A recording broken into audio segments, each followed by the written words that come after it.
ఇంత పెద్ద ఎత్తున ఈ కార్యక్రమాన్ని దిగ్విజయంగా చేసినందుకు అందరికీ పేరు పేరున నమస్కారాలు తెలియజేసుకుంటా ఉన్నాను.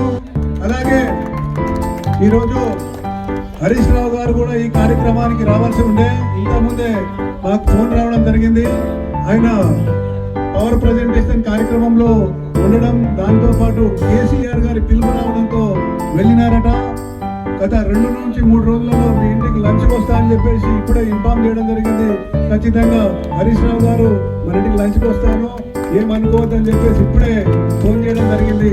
ఎవరు కూడా అన్యదా భావించొద్దు. 2-3 రోజులు హరీష్ రావు గారు మన ఇంటికి రాబోతా ఉన్నారు. ఆ రోజు కూడా ముఖ్యమైన వాళ్ళందరినీ కూడా మా ఇంటికి పిలవడం జరుగుతుందని తెలియజేసుకుంటూ, ఇంత పెద్ద ఎత్తున ఈ కార్యక్రమాన్ని సక్సెస్ చేసినందుకు కూడా అందరికీ పేరు పేరున నమస్కారాలు, ధన్యవాదాలు తెలియజేసుకుంటూ, ఇక్కడ భోజన కార్యక్రమాలు కూడా ఏర్పాటు చేయడం జరిగింది.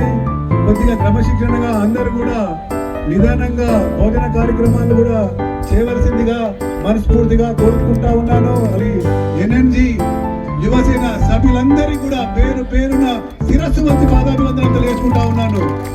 వేళలా మీరు వెన్నంటే ఉండి ఏదేమైనప్పటికీ అర్ధరాత్రి అపరాత్రి అయినా సరే నరసింహగౌడ్ మీ ఎంబడి ఉంటాడు. ఖచ్చితంగా ప్రతి పనిలో మీ ఎంబడి సపోర్ట్ చేస్తారని తెలియజేసుకుంటూ, ఎవరైనా సరే ఏ ఆపదున్నా సరే మీ ఇంట్లో ఒక తమ్ముడు, మీ ఇంట్లో ఒక సోదరుడు ఉండడానికి గుర్తుపెట్టుకోండి. ఖచ్చితంగా వేళలా ఎటువంటి కార్యక్రమాన్ని మీకు వెన్నుదండగా ఉండి మీకు అన్ని విధాలుగా సహాయ సహకారాలు అందిస్తారని తెలియజేసుకుంటూ, అందరికీ కూడా మరొకసారి ధన్యవాదాలు తెలియజేసుకుంటూ